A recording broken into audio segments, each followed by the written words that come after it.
Okay. Okay. That's the thing about a lot of things that happen.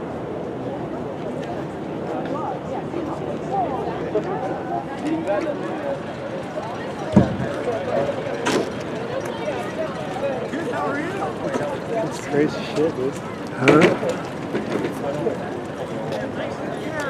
Want to do an interview with these guys? Hi. So, how are you? We're great. So you had really you just- excited. You just got out of Obama's speech. Yeah, well, yeah, we actually listened to it out here. Yeah, we had a setup out here and we were streaming it from outside. Didn't quite get a ticket, but we're really excited to be here, and so It's cool.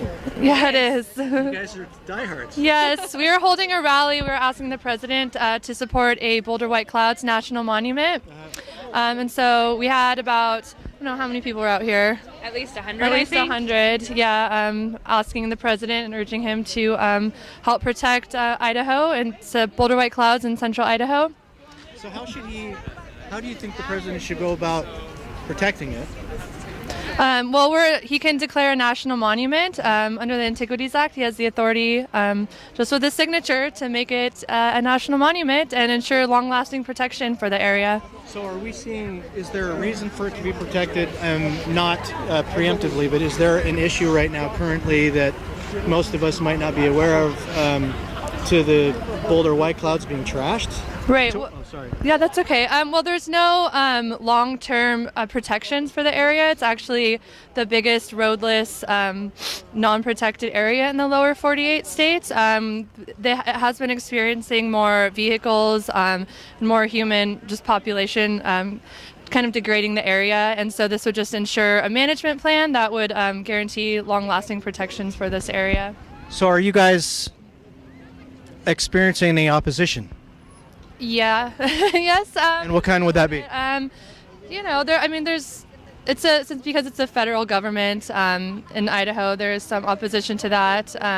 But I think overall, overwhelmingly, there's support for it, and definitely support for protection of it. I think a lot of Idahoans really treasure this place and want to see it around for future generations. So it's definitely an important area to Idahoans, and whether they support a monument or not, there's definitely a case to be made that for its protection and. So does protection? There's been some consensus that if it becomes declared a national monument, that access will be restricted. Is that something that you support? That's a monument would ensure that a management plan is made, which would be we would have public input on the plan. And so that's really why we would like to see we could have Idahoan input and a little more local input on that.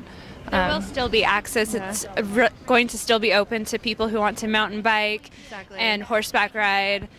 Just motorized access will be restricted, but that will also keep the area more pristine. All right. So is there anything else that you found in the speech that he particularly liked, that you liked? I thought it was a rather humorous speech. I really liked the idea of a middle class economy and just ensuring a tax structure that's for the people. I wish he would have mentioned Boulder White Clouds, but you can't have. Any thoughts from you? I thought it was a great speech. So there's some. I talked to a guy before that had talked about free education. How do you guys feel about that? Definitely support it. I have a lot of debt from graduating college, and so absolutely support it. So how do you feel about the job market? How do you feel about your future? Are there what kind of concerns do you have as you look outside and you see the way our country is? Are you happy with the way it is? And if you are, what about it? And if you're not, maybe a few words on why you're not. You can answer that first. I think there's always room for improvement. There's always room that you can improve on anything. How you get about that, though, everybody has a different opinion. Right. Okay. Well, there's been I'll talk to people that are really concerned about our rule of law and talk about the oath that the president took and all of those things, and somehow that some of the things that he's suggesting are an overreach of authority, according to Article 2 of our Constitution. And so, how do you feel about that? Do you have any response? Or I actually don't to that, no. I don't think he's acted out of. I don't think he's overstepped his presidential authority. So you guys obviously, if he took an oath to the Constitution, then that's evidently of some importance, right? And so if he exceeded that, like anybody else, like if I exceeded your private space or whatever, that would be considered like a form of unlawfulness, right? So Checks and balances in their system to ensure that that doesn't happen. That's why we have a Supreme Court. That's why we have Congress. right. So Holds up the checks and balances. so when you went to high school, were you taught what form of government we have in America?